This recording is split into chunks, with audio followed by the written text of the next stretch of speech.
Buenas noches a todos. Soy Manuel Oliveros. Voy a realizar mi presentación con respecto al ejercicio práctico en Python de la primera y segunda clase de la materia en cuestión, Formación para la Investigación 2. Y primeramente hablaré con respecto a la base de datos en cuestión que fue utilizada, la base de datos Qt. Hablaré con respecto a su función, qué tipo de información almacena y cómo se utiliza esta mediante cierta herramienta de el lenguaje de programación Python. Vale, primero que todo, la base de datos Qt almacena más de 100 grabaciones de electrocardiogramas de dos derivaciones de 15 minutos, muchas extraídas de otras bases de datos, con marcadores de inicio, pico y finalización para ondas P, Q, R, S, T y donde estén presentes U de 30 a 50 latidos seleccionados en cada grabación. Con respecto a los datos, cada uno de los 105 registros consta de un archivo de encabezado de texto, un archivo de señal binario y hasta 9 archivos de notación binario, identificados por sufijo. Y con respecto a la herramienta de análisis WFDB o Waveform Database Original, una herramienta escrita en lenguaje C que proporciona una gran colección de software para procesar y analizar formas de ondas fisiológicas, qué tipos de ondas, electrocardiogramas o electroencefalogramas o electromiogramas. En este caso, la base de datos Qt almacena electrocardiogramas, muchos registros de este tipo, y la función de la base de datos es facilitar mediante esta herramienta el análisis médico de estos mismos registros y resultados mediante la programación, Python, la herramienta en sí, las ciencias de computación. Vale, ahora veremos cómo es el proceso de configuración de la base de datos en nuestro entorno de desarrollo web Colab en Python para poder realizar los ejercicios vistos en clase. Primeramente se debe descargar la base de datos Qt de esta página en esta sección que se encuentra aquí.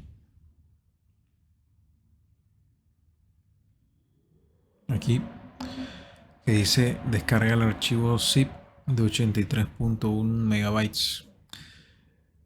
Ya teniéndolo descargado previamente, ya yo lo descargué. Vamos a nuestra unidad de Google Drive y la subimos. Aquí subir el archivo zip. Posteriormente, ese archivo zip que trae una carpeta se adentra dentro de otra carpeta, se descomprimen, todos los archivos descomprimidos se pasan a la carpeta creada primeramente y debemos tener algo así. Ya teniendo eso, podemos empezar en nuestro Colab, que primeramente debemos instalar la herramienta WFDB mencionada anteriormente mediante esta fracción de código, y después creamos un nuevo cuadro de código en donde importamos ciertas librerías, definimos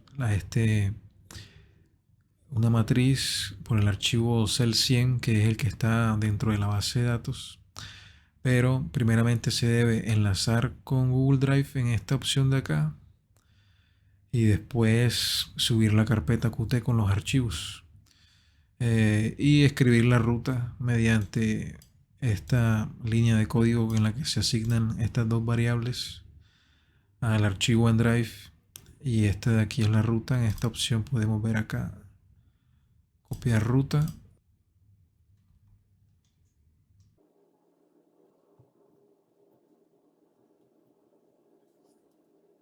ya habiendo configurado eso podemos empezar en la realización de los ejercicios. El primer ejercicio decía graficar 1000 muestras de la señal iniciando en 150.000. Este es el código correspondiente al punto número 1. Aquí se importan las librerías, se asigna el archivo de la matriz en nuestro Google Drive, el archivo que se había descargado posteriormente en la base de datos. y pedimos que se imprima, y después que se imprima el gráfico desde 1500 desde 150.000, perdón, hasta 151.000 con estas parámetros de amplitud. En el segundo punto nos piden que ajustar los datos para que se encuentren entre 0 y 1. En este caso fue necesario realizar una normalización de la matriz. Hasta este punto es similar al código, a la fracción de código anterior, pero ya después de aquí se utiliza NP con las librerías de NumPy y también las de Matplotlib. Más adelante se realiza el valor mínimo, el valor máximo y esta otra fracción de acá. Se normaliza la señal y se imprime desde 150.000 a 151.000 y ya cambiamos el parámetro de 0 a 1, cambiando la amplitud, acordándolo a lo que pide el ejercicio. Ya en el punto número 3 se pide que solamente se muestren una de las dos señales. Similar al anterior, solo que se recorta la matriz con esta fracción de código. Se recorta una de la matriz, por así decirlo. Eliminamos una de las dos columnas dentro de una nueva variable. Se crea, por así decirlo, tipo vector. Se imprime y se imprime también mediante el gráfico. Ahí solamente se muestra una señal. Y ya en el último punto se pide que se cree una variable del archivo CEL100 con los datos del archivo, sí, entre 150.000 y 151.000. Aquí lo que simplemente están pidiendo es que se cree una nueva variable, pero que se recorte, o sea, solamente se le va a asignar una porción de la variable original. Claro, obviamente del mismo tipo. Entonces, con esta línea de código se hace la ejecución correspondiente a lo que se pide. Se realiza un corte, la variable corte, y ahí se especifica de dónde a dónde dentro de la variable signal 100.